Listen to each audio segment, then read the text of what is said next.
સીતારામ, સત્યવિદાસ, જય મહામાર, જય શ્રી કૃષ્ણ. સંસ્કાર વિદ્યાલય કોલીથળથી સાહેબ છે અને અમે બધા જઈએ છીએ મેઘાવડ પ્રભુજી લેવા. તો રસ્તામાં સરસ મજાની બોયડી હાથમાં આવી ગઈ એટલે પહેલા મેં કીધું બોર વીણી લઈએ. પ્રભુજીની સેવા સાથે સાથે થોડુંક મગજે રિફ્રેશ થઈ જાય અને છોકરાઓને ખબર પડે કે આવું કંઈક પહેલા આપણે ચણિયા બોર જેવું ખાતા. અત્યારના છોકરાને કંઈક ચણિયા બોર જોયા તો બોર કેવા હોય ખબર ન હોય નાના બાળકોને. એટલે આ તો બોયડી લૂપે લૂપે ભરી આલ્યો સાહેબ પકડો. શું કેવું તમારે? આમ તમે સાહેબ 20 દિવસથી આપણી સેવામાં જોડાણ પણ તમને એમ કેવો અનુભવ છે સાથી પરિવારનો અને સેવાનો ને આશ્રમનો બેનનો? મારે આ 35 વર્ષની ઉંમર થઈ. આશ્રમ કે બેનથી ભૂતકાળમાં ઘણા બધા સંતો કે એને હારે સંપર્ક થયો પણ પ્રભાવિત આટલો નથી થયો. 20 દિવસમાં એવું લાગે છે કે મારે 2 વર્ષથી બેન હારે સંબંધ છે, હું આશ્રમે જાઉં છું એટલે ટૂંકા સમયમાં પ્રભાવિત થયો. બધાને અપીલ કે જ્યારે જ્યારે સમય મળે અત્યારે આશ્રમે પધારો, સેવા કરો, પ્રભુજી સાથે આનંદ માણો, સેવા કરો બોયડી તો જો ભઈ અને થાય એવી સેવા. કોઈ બેનની એવી અપેક્ષા નથી. તમારાથી જેટલી સેવા થાય એટલી સેવા કરવાની છે.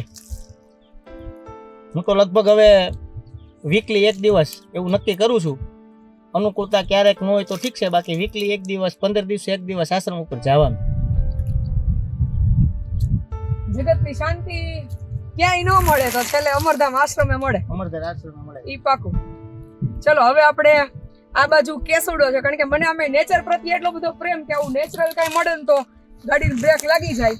એટલે હવે કેસુડાના ફૂલ છે એ લેવાના છે. કેસુડાના ફૂલથી નાના બાળકોને નવડાવીએ તો એના સ્કિન માટે અને હેલ્થ માટે બેસ્ટ.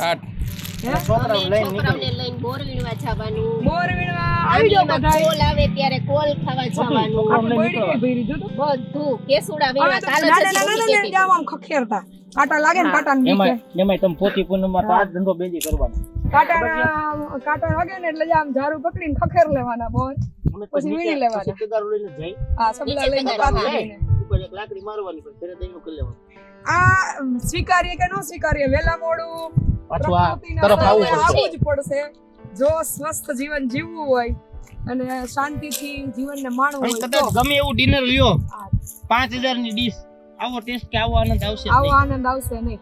એટલે હવે ખરેખર બાળકો આવી છે ને રેસ્ટોરન્ટમાં અને બીજા પિકનિક સેન્ટર કરતા પ્રકૃતિના શરણે બાળકોને પિકનિક પર લઈને જવું આ બિન ખર્ચાળ છે. આમાં કોઈ ખર્ચો એટલે તો ખાસ બેનોને અપીલ છે. હાલતા ને ચાલતા ટૂંકી આવક હોય છતાં એ હોટેલોમાં રેસ્ટોરન્ટમાં જે બિલો કરે એની જગ્યાએ બાળકોને આવી જગ્યાએ લઈને આવે ને તો એને આનંદ પણ મળે અને કંઈક ફ્રેશ ઉર્જા, ફ્રેશ હવા, સાથે સાથે પ્રાકૃતિક ફૂડ એ પણ મળે. એટલે ખરેખર હવે સમય છે એ પ્રકૃતિના શરણે જેટલા વહેલા જઈએ એ આવી ગયો છે. તો શું કહેવાનું થાય જેતીભાઈ તમારું? હાલો હવે આપણે કેસુડો લઈ આવીએ. જીવવું તો હાડું આવું જ જીવવું, ભલે ભગવાનને કહીએ જેટલું જીવન દે એટલું, બાકી આ ખીલવી જવું, સારા કાર્ય કરવાનું અને પ્રકૃતિના શરણે રહેવાનું.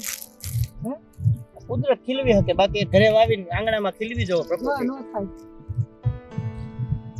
બોર ભર્યા ને લૂમે ઝૂમે કઈ ઘટે નહીં. એવા બાળપણ યાદ આવી ગયું સાહેબ. તો ઓલા વચ્ચે પામાં જવાય નહીં તો વચ્ચે પાણા નાખી નાખીને અંદર ઉતરતા સપડા લઈ લે ખાઈ કાથરોટ ભરીને આવતા બોરની. અને ત્યાં તો બીજું કઈ ખાવાનું મળતું નહીં છોકરાઓને. એટલે અમે તો બોર થી રમતા, નડિયા ઉપર છે ને બોર નાખવાના, પછી રડતા રડતા હેઠે આવે એટલે ખોરો રાખે ને કાથરોટ રાખે ને ઝીલીએ. બોર થી રમતા. ખાવા કરતા વીણવાનો ને રખડવાનો આનંદ હતો. એક જ મુઠ્ઠી ખાવા હોય. ઓછી પૂનમ હોય ને એટલે આખો દી બાંધવાનું. હું હાંજે રમે કઈશ, પછી સાંજે છેલ્લી વખત ઓલું કરે ને તો ર ર ર ર ર જમે બીવડાવતા રમે. આને કહેવાય કેસુડો ઉર્ફે ખાખરો. ખાખરો જ ને, ફૂલ આવે એટલે આપણે કેસુડો કહીએ. ફૂલ આવે એટલે કેસુડો. ખાખરાના ફૂલ. આ હોળી ધૂળાટીમાં ભગવાન છે ઈ આ નેચરલ કેસુડાના રંગે રમે. આનાથી નાના બાળકને તમે નવડાવો તો એની સ્કિન છે સારી રહે. આ બધા એન્ટીઓક્સિડન્ટ જ છે. આ તો હવે બધા ડિસઇન્ફેક્ટર આવી ગયા, ઓલો સાબુ ને બાકી સાચા ડિસઇન્ફેક્ટર સ્કૂલેથી સીધા આવ્યા છે મદદ કરવા. હા શું નામ છે બેન? પાયલબેન. પાયલબેન છે એ સાહેબના વાઇફ છે અને અમારા કિશનભાઈ છે અમરધામ આશ્રમના સ્વયંસેવક એમના સિસ્ટર છે. એટલે રસ્તામાં ભેગા થઈ ગયા આમ બધા તો એ મદદમાં આવ્યા છે. અને આ કેસુડાના ફૂલથી છે ને નાના બાળકોને નવડાવાય, આની પેસ્ટ કરીને ફેસ પર લગાવાય, સાથે સાથે અને પલાળીને આ પાણીથી માથું ધોવાય. ઉનાળામાં આ બહુ ઠંડક આપે, એવું જ છે ને? ખોટી ના હોય તો. બીજા આના ઉપાયો જે લોકોને ખબર હોય કેસુડાના એ કમેન્ટમાં લખજો. એટલે પ્રકૃતિના શરણે, પ્રકૃતિ આ કોઈ પણ વિના મૂલ્યે, કોઈ પણ આપણે નથી ઓલું કરતા છતાંય પ્રકૃતિ આપણા માટે કેટલું બધું આપે છે. પણ ક્યાંક ને ક્યાંક આપણે પ્રકૃતિની કદર કરવાનું ભૂલી જઈએ છીએ અને આપણે આ બધો પ્રકૃતિનો દિવસે દિવસે વિનાશ કરીએ છીએ. અને મને તો આ જીવન ખૂબ ગમે. ક્યારેક એવો સમય આવશે ત્યારે આપણે જંગલમાં અમરમાં મોકલશે ત્યારે પ્રકૃતિના શરણે ચોક્કસ જીવશું. પણ જ્યારે જ્યારે આવો લાભ મને મળે ને ત્યારે હું લઈ લઉં.